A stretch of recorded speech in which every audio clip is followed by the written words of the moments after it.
Assalamualaikum warahmatullahi wabarakatuh. Perkenalkan, nama saya Dini Ardianti dari kelas NR3.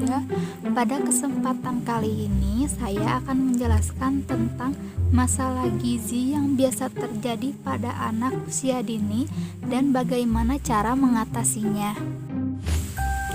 Masalah gizi pada anak terbagi menjadi dua. Yang pertama, kekurangan gizi yang mengakibatkan gizi buruk, antara lain marasmus, kwashiorkor, dan stunting. Dan yang kedua yaitu kelebihan gizi yang bisa kita sebut dengan obesitas. Kekurangan gizi atau gizi buruk yang pertama yaitu marasmus. Terjadi kekurangan kalori, semua makronutrien yakni karbohidrat, lemak, dan protein.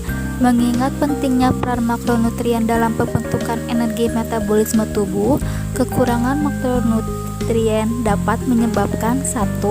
Kurus kering akibat atrofi jaringan, 2. Wajah tua keriput, 3. Perut cekung, 4. Baggy pants, yaitu kulit pada pantat tampak turun sehingga seperti celana kedodoran, dan yang kelima ada tanda dehidrasi.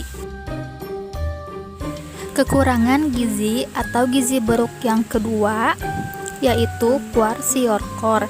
Hanya terjadi kekurangan makronutrien protein saja, tetapi yang ditimbulkan bisa menjadi masalah yang serius. Akibat yang ditimbulkan yaitu 1. Edema akibat hipoalbuminemi. Albumin merupakan protein plasma pada darah. Rendahnya protein plasma ini menyebabkan penurunan tekanan yang memicu terjadinya edema, sehingga tampak lebih gemuk. Kemudian anak juga sering mengalami dermatosis atau gatal-gatal akibat depigmentasi sel kulit, rambut kemerahan, dan rontok yang diakibatkan dari malnutrisi. Kekurangan gizi dan dampak gizi buruk selanjutnya yaitu stunting. Masalah gizi kronis pada anak yang ditandai dengan tinggi badan yang lebih pendek dibandingkan dengan anak seusianya. Faktor resiko terjadinya stunting antara lain gizi buruk, infeksi berulang, stimulasi psikososial. Dampak dari stunting dalam jangka pendek yaitu peningkatan kejadian kesakitan dan kematian, perkembangan kognitif, motorik, dan verbal pada anak tidak optimal, dan peningkatan biaya kesehatan.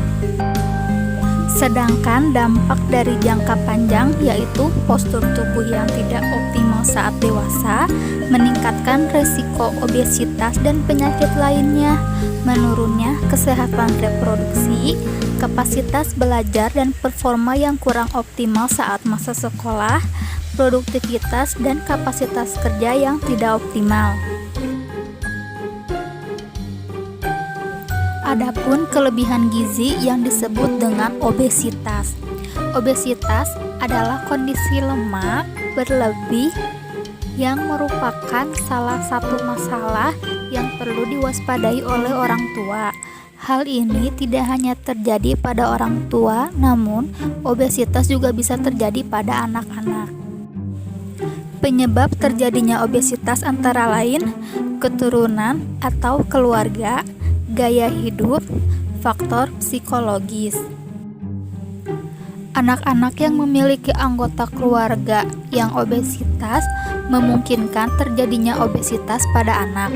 Namun, hal ini juga dipicu oleh gaya hidup atau faktor makan yang berlebihan serta jarangnya berolahraga ketika anak memiliki pola makan yang buruk seperti banyaknya asupan makanan berlemak dan gula, serta nutrisi yang sedikit akan membuat berat badan anak naik dengan cepat.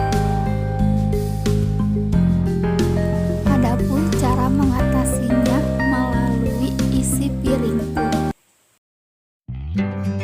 Pada tahun 2017 kemarin, pemerintah melalui Kementerian Kesehatan Republik Indonesia mengkampanyekan jargon pemenuhan gizi seimbang yang baru. Karena jargon 4 sehat 5 sempurna dianggap tidak lagi sesuai dengan perkembangan dan teknologi gizi.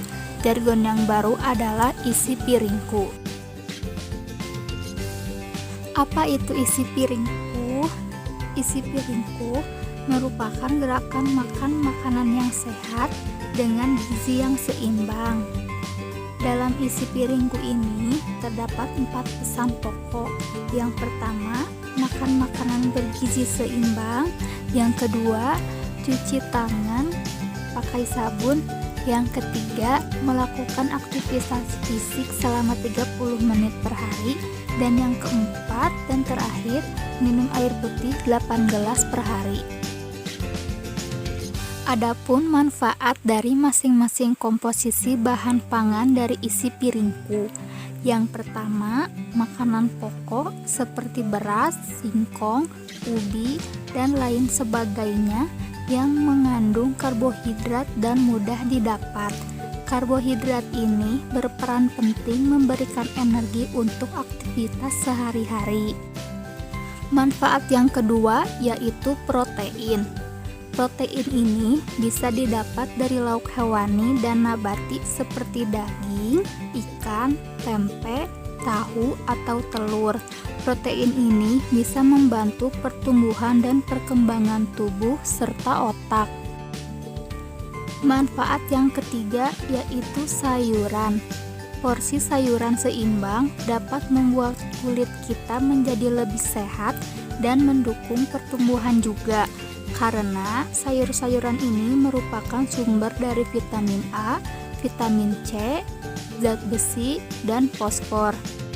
Juga sebagai antioksidan.